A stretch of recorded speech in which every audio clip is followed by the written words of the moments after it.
নমস্কার বন্ধুরা, গৃহিণীর রান্নাঘরে আপনাদের স্বাগত। আজ পালং শাক দিয়ে একটা অন্য ধরনের রেসিপি আপনাদের সাথে শেয়ার করব। এই জন্য প্রথমেই পালং শাকটাকে ছোট ছোট টুকরো করে কেটে নিয়েছি আর ভালো করে ধুয়ে জল ঝরিয়ে নিয়েছি।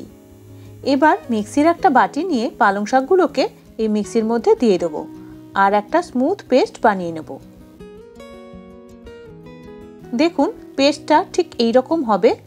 এর মধ্যে যেন পালং শাকের কোনো টুকরো না থাকে। এখন দেখুন, এখানে আমি চাউমিন নিয়েছি। এই চাউমিনটা একটু মোটা ধরনের চাউমিন নিয়েছি। গ্যাসে কড়াই বসিয়ে দিলাম আর দিয়ে দিলাম বেশ কিছুটা জল।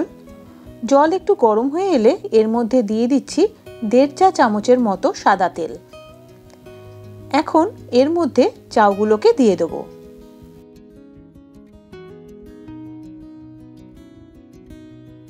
তিন চার মিনিটের মতো ফুটিয়ে নেব। 80% মতো যখন সেদ্ধ হয়ে যাবে তখন নামিয়ে নেব। হাত দিয়ে একটু ভেঙে দেখে নেবেন সেদ্ধ কতটা হয়েছে। খুব বেশি কিন্তু সেদ্ধ করে ফেলবেন না, তাহলে পরে অসুবিধে হবে। আমার যতটা দরকার সেই রকম সেদ্ধ হয়ে গেছে। এখন একটা ঝাঁঝরির মধ্যে এই জলসহ চাউমিনটাকে ঢেলে দিলাম। এই ঝাঁঝরির মধ্যেই চাউমিনটাকে কিছুক্ষণ রেখে জল ঝরিয়ে নেব। যদি আপনাদের মনে হয় চাউ একটু বেশি সেদ্ধ হয়ে গেছে, তাহলে এরকম অবস্থায় চাউয়ের মধ্যে বেশ কিছুটা ফ্রিজের ঠান্ডা জল ঢেলে দেবেন। তাহলে চাউটা আবার কিছুটা হলেও শক্ত হয়ে যাবে। চাউ যখন একটু শুকনো শুকনো হয়ে আসবে তখন এইভাবে হাত দিয়ে চাউগুলোকে একটু ছাড়িয়ে ছাড়িয়ে দেবেন। তাহলে চাউ দলা বেঁধে যাবে না, ঝরঝরাই থাকবে। এখন চাউয়ের মধ্যে দিয়ে দেবো আন্দাজ মতো নুন আর সামান্য চিনি, আর একটু মেখে রাখবো। এবার গ্যাসে কড়াই বসিয়ে দিয়ে দেবো পরিমাণ মতো তেল। তেল গরম হয়ে এলে এর মধ্যে দিয়ে দেবো পেঁয়াজ কুচি। পেঁয়াজগুলোকে আমি একদম ঝিরিঝিরি করে কাটিনি, একটু বড় বড় করেই টুকরো করে নিয়েছি। পেঁয়াজ হালকা একটু ভাজা হয়ে এলে এর মধ্যে দিয়ে দেবো আদা কুচি আর টমেটো কুচি। আদা আর পেঁয়াজ আর টমেটো কিছুক্ষণ ধরে তেলের মধ্যে একটু নেড়ে নেব। একটু ভাজা ভাজা হয়ে এলে এর মধ্যে দিয়ে দেবো ফুলকপি। ফুলকপিগুলোকেও তেলের মধ্যে কিছুক্ষণ একটু নেড়ে নেব।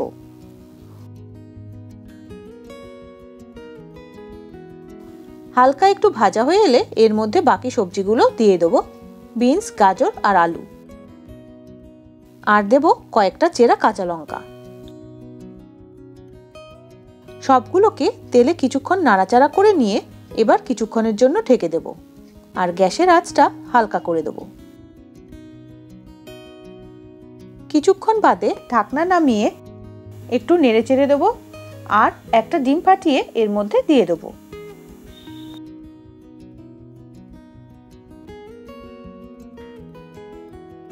ভালো করে খুন্তি দিয়ে সমানে নেড়ে ডিমটাকে ভেজে নিতে হবে।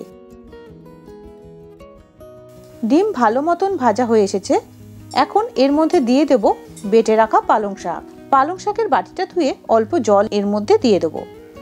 শাকের পরিমাণটা আপনাদের পছন্দ অনুযায়ী দেবেন। কম দিতে চাইলে কম দেবেন আর বেশি দিতে চাইলে বেশি দেবেন। ভালো করে নেড়ে চেড়ে দিয়ে দেবো পরিমাণ মতো নুন।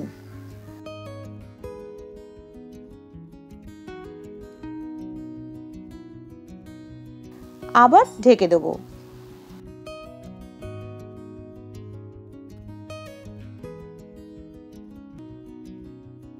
একটু বাদে ঢাকনা নামিয়ে নেড়ে চেড়ে দেবো আর সবজিগুলো সেদ্ধ না হওয়া পর্যন্ত আবার ঢেকে দেবো।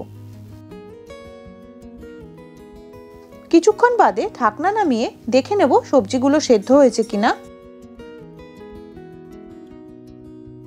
সব সবজিগুলোই সেদ্ধ হয়ে গেছে। এখন এর মধ্যে দিয়ে দেবো 2টো চেরা কাঁচা লঙ্কা আর সামান্য একটু চিনি।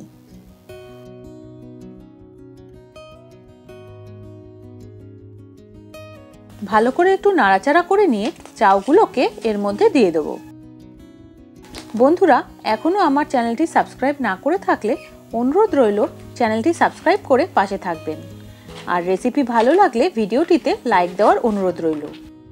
হালকা হাতে চাউগুলোকে সবজির সাথে এইভাবে মিশিয়ে নেব। রেডি হয়ে গেছে পালং শাকের চাউমিন। এখন গরম গরম পরিবেশন করুন। সবাই ভালো থাকবেন। ধন্যবাদ।